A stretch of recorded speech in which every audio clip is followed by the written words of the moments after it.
Kisah nyata ini diceritakan oleh seorang ustazah, pembimbing haji. Bukan untuk mengungkap aib seseorang, semoga cerita ini dapat menjadi manfaat dan menjadi pelajaran bagi kita semua. Berikut kisahnya. Selama hampir 9 tahun menetap di Mekah sambil mengurus jemaah haji dan umroh, saya telah melalui berbagai pengalaman menarik dan yang pahit. Bagaimanapun dalam banyaknya peristiwa yang saya alami, ada satu kejadian yang tidak akan pernah saya bisa lupakan. Kisah ini terjadi kepada seorang wanita yang berusia di pertengahan 30-an pada saat saya mengurus satu rombongan haji. Setibanya wanita tersebut dan rombongan haji di lapangan terbang Jeddah, kami sambut dengan sebuah bus. Semuanya terlihat riang sebab ini adalah pertama kalinya mereka melaksanakan haji. Setelah itu saya membawa mereka menaiki bis dan dari situ kami menuju ke Madinah. Alhamdulillah, segalanya berjalan lancar hingga kami sampai di Madinah. Tiba di Madinah, semua orang turun dari bus. Turunlah mereka satu persatu sampai tiba pada giliran wanita tersebut. Tanpa sebab yang jelas, tiba-tiba wanita itu jatuh tidak sadarkan diri, yang secara langsung setelah menginjak bumi Madinah. Sebagai orang yang dipertanggungjawabkan mengurus jemaah itu, saya pun bergegas menuju ke arah wanita tersebut. "Jemaah ini sakit," kata saya pada jemaah-jemaah yang lain. Suasana yang tadinya tenang serta-merta bertukar menjadi cemas dan semua jemaah terlihat panik atas kejadian ini. "Badan dia panas dan menggigil. Jemaah ini tak sadarkan diri. Cepat tolong saya. Kita bawa dia ke rumah sakit," kata saya. Tanpa membuang waktu, kami mengangkat wanita tersebut dan membawanya ke rumah sakit Madinah yang terletak tidak jauh dari situ. Sementara itu jemaah yang lain diantar ke tempat penginapan masing-masing. Sampai di rumah sakit Madinah, wanita itu masih belum sadarkan diri. Berbagai usaha dilakukan oleh dokter untuk memulihkannya, namun semuanya gagal. Sementara itu, tugas mengurus jemaah perlu saya teruskan. Saya terpaksa meninggalkan wanita tersebut di rumah sakit. Namun dalam kesibukan mengurus jemaah, saya menghubungi rumah sakit Madinah untuk mengetahui perkembangan wanita tersebut. Namun saya diberi kabar bahwa dia masih tidak sadarkan diri. Selepas 2 hari, wanita itu masih juga tidak sadarkan diri. Saya makin cemas. Maklumlah, itu adalah pengalaman pertama saya berhadapan dengan situasi seperti itu. Semua usaha untuk memulihkannya gagal. Maka wanita itu dibawa ke rumah sakit Abdul Aziz Jeddah untuk mendapatkan perawatan lebih lanjut. Sebab rumah sakit di Jeddah lebih lengkap peralatannya dibandingkan rumah sakit Madinah. Namun usaha untuk memulihkannya masih tidak berhasil. Jadwal haji harus diteruskan. Kami berangkat ke Mekah untuk mengerjakan ibadah haji. Selesai haji, saya langsung pergi ke Jeddah.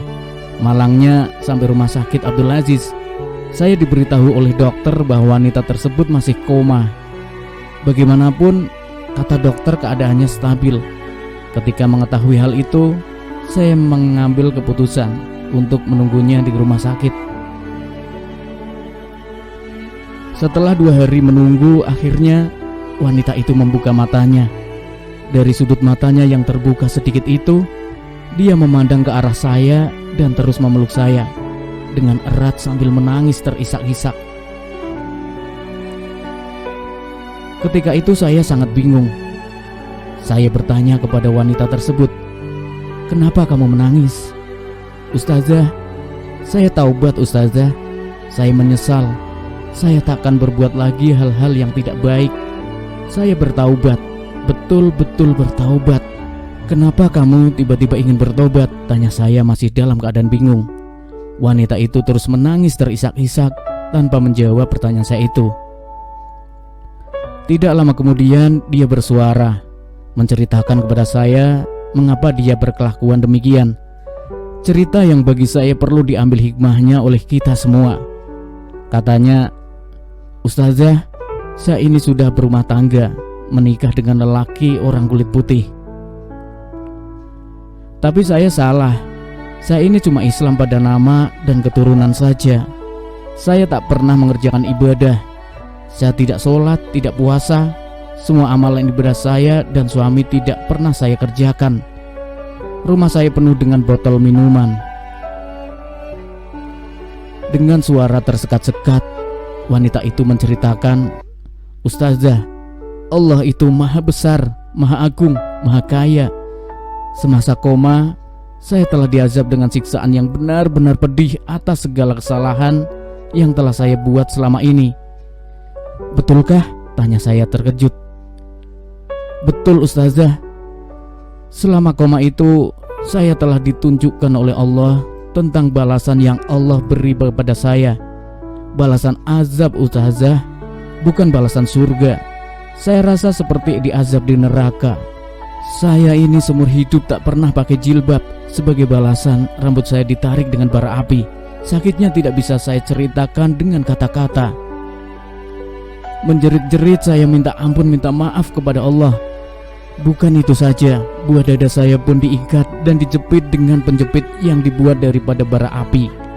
Kemudian ditarik ke sana sini, putus, jatuh ke dalam api neraka. Buah dada saya hancur terbakar, panasnya bukan main. Saya menjerit, menangis kesakitan. Saya masukkan tangan ke dalam api itu dan saya ambil buah dada itu kembali. Lanjutnya, tanpa memperdulikan pasien lain, Ustazah pun memperhatikannya. Wanita itu terus bercerita. Menurutnya lagi, setiap hari dia disiksa tanpa henti 24 jam sehari. Dia tidak diberi waktu untuk beristirahat atau dilepaskan dari hukuman. Sepanjang masa koma itu, dilaluinya dengan azab yang amat pedih. Dengan suara terbata-bata, dengan berlinang air mata, wanita itu meneruskan ceritanya. "Hari ke hari saya disiksa. Bila rambut saya ditarik dengan bara api, sakitnya terasa seperti kulit kepala yang ikut terlepas. Panasnya juga menyebabkan otak saya terasa seperti menggelegak. Azab itu pedih, pedih yang amat sangat. Tidak bisa saya ungkapkan." Sambil bercerita, wanita itu terus meraung, menangis terisak-isak.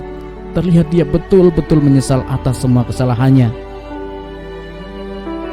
Saya pun termenung, kaget dan menggigil mendengar ceritanya. Sangat pedih balasan Allah kepada umatnya yang ingkar. "Ustazah, buat saya Islam hanya nama saja. Tapi saya minum alkohol, saya minum judi, dan segala macam dosa besar. Karena saya suka makan dan minum apa yang diharamkan Allah. Semasa tidak sadarkan diri itu, saya telah diberi makan buah-buahan yang berduri tajam. Buah yang tak berisi melainkan hanya duri-duri saja. Tapi saya sangat ingin memakannya karena saya benar-benar merasa lapar. Bila ditelan buah-buahan itu, duri-durinya menusuk kerongkongan saya, dan bila sampai ke perut, terasa menusuk perut saya. Sedangkan jari yang tertusuk jarum pun terasa sakitnya. Setelah buah-buah duri itu habis, saya diberi makan berupa bara api. Pada saat saya memasukkan bara api itu ke dalam mulut, seluruh badan saya rasanya seperti terbakar hangus. Panasnya cuma Allah saja yang tahu. Api yang ada di dunia ini tidak akan sama dengan panasnya. Setelah memakan bara api itu, saya meminta minuman, tapi saya dihidangkan dengan minuman yang dibuat dari nanah. Baunya cukup busuk. Saya terpaksa meminumnya sebab saya sangat merasa haus. Semua terpaksa saya lalui. Tak pernah saya alami sepanjang hidup di dunia ini. Saya terus mendengar cerita wanita itu dengan seksama. Sangat terasa kebesaran Allah. Semasa di azab itu, saya merayu memohon kepada Allah supaya diberikan nyawa sekali lagi. Berilah saya peluang untuk hidup sekali lagi. Tak berhenti saya memohon. Saya berjanji tidak akan mengulangi kesalahan saya. Saya berjanji tidak akan ingkar atas perintah Allah dan akan jadi umat yang soleh. Saya berjanji kalau saya dihidupkan kembali, saya akan perbaiki segala kekurangan dan kesalahan saya dahulu. Saya akan mengaji, akan sholat, akan puasa yang selama ini saya tinggalkan. Saya termenung mendengar cerita wanita itu. Benarlah, Allah itu Maha Agung dan Maha Berkuasa. Kita manusia ini tak akan terlepas dari balasannya. Kalau baik amalan kita, maka baiklah balasan yang akan kita terima. Kalau buruk amalan kita, maka azablah kita di akhirat kelak. Alhamdulillah, wanita itu telah menyaksikan sendiri kebenaran Allah. Ini bukan mimpi ustazah. Kalau mimpi, azabnya tidak akan terasa sampai sepedih ini. Saya bertobat ustazah. Saya tak akan ulangi lagi kesalahan saya. Saya bertaubat. Saya bertaubat nasuhah, katanya sambil menangis-nangis. Sejak itu wanita tersebut benar-benar berubah. Bila saya membawanya ke Mekah, dia menjadi jemaah yang paling khusyuk. Amal ibadahnya tak pernah berhenti. Contohnya, kalau wanita itu pergi ke masjid pada waktu maghrib, dia hanya akan balik ke hotelnya selepas sholat subuh. Kenapa melakukan ibadah sampai tidak ingat waktu? Kamu juga harus menjaga kesehatan. Pulanglah setelah sholat isya, makan nasi atau istirahatlah sejenak, tegur saya. Tidak apa-apa ustazah, saya membawa buah kurma. Saya memakannya di saat saya merasa lapar, jawabnya. Menurut wanita itu, sepanjang berada di dalam Masjidil Haram, dia ingin membayar sholat yang ditinggalkannya dahulu. Selain itu dia berdoa, mohon kepada Allah supaya mengampunkan dosanya. Saya kasihan melihat keadaan wanita itu. Takut karena ibadah dan tekanan perasaan yang keterlaluan, dia akan jatuh sakit. Jadi saya menasihatkan supaya tidak beribadah keterlaluan hingga mengabaikan kesehatannya. Tidak boleh ustazah, saya takut. Saya sudah merasakan pedihnya azab Tuhan. Ustazah tidak merasa. Ustazah tidak mengetahui rasanya. Kalau ustazah sudah merasakan azab itu, ustazah juga akan menjadi seperti saya. Saya betul-betul bertaubat. Wanita itu juga berpesan kepada saya. Katanya, ustazah, kalau ada perempuan Islam yang tak pakai jilbab, ustazah ingatkanlah pada mereka, pakailah jilbab. Cukuplah saya saja yang merasakan siksaan itu.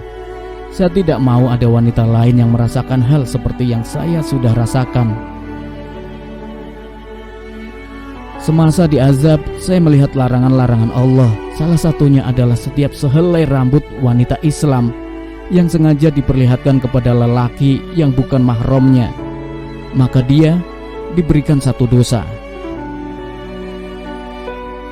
Kalau ada 10 lelaki yang bukan mahram melihat sehelai rambut saya ini, maka saya mendapatkan 10 dosa.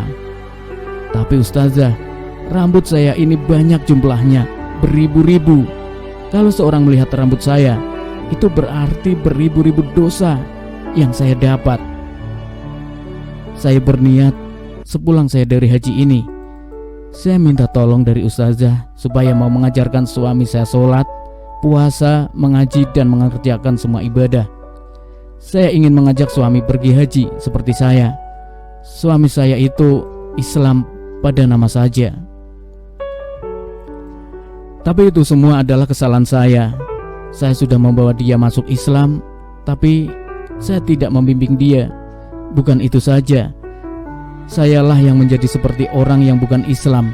Sejak kembali dari haji itu, saya tidak mendengar cerita tentang wanita tersebut. Bagaimanapun, saya percaya dia sudah menjadi wanita yang benar-benar solehah. Adakah dia berbohong kepada saya tentang cerita diazab semasa koma? Tidak. Saya percaya dia berkata benar. Jika dia berbohong, kenapa dia berubah dan bertobat nasuhah? Satu lagi, cobalah bandingkan azab yang diterimanya itu dengan azab yang dikabarkan oleh Allah dan Nabi dalam Al-Quran dan hadis.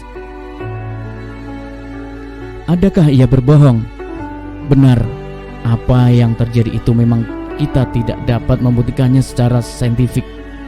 Tapi bukankah soal dosa dan pahala, surga dan neraka itu perkara goib?